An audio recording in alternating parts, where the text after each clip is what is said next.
পার্বত্য রাঙ্গামাটির কাউখালীঘাট ইউনিয়নের হাজাসর এলাকাত ইউপিডিএফ সশস্ত্র সন্ত্রাসী দলের গোপন আস্তানার সন্ধান পাই বাংলাদেশ সেনাবাহিনীর রাঙ্গামাটি সদর জোনের কাউখালী সেনা ক্যাম্প। মার্চের ৭ তারিখ শুক্রবার ভোর ৫টা ৩০ মিনিটে গোয়েন্দা তথ্যের ভিত্তিতে পরিচালিত বিশেষ অভিযানে এই আস্তানার অস্তিত্ব প্রকাশ পায় বলে জানাই রাঙ্গামাটি রিজিয়ন।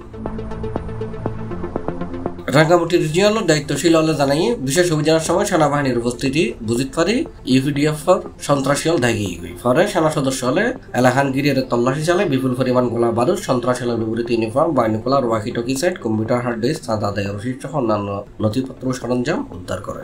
দায় জন্য ইউপিডিএফ সন্ত্রাসী হল ধরি পাল্লায় সেনাবাহিনীর অভিযান অব্যাহত আছে বলে জানাই সেনা কর্তৃপক্ষ। সেনা কর্তৃপক্ষ হয়ে পার্বত্য চট্টগ্রামের শান্তি স্থিতিশীলতা বজায় রাখি পাল্লায় সেনাবাহিনী দীর্ঘদিন ধরে সশস্ত্র সন্ত্রাসী সংগঠনের বিরুদ্ধে অভিযান পরিচালনা করে। C+ TV, Chittagong.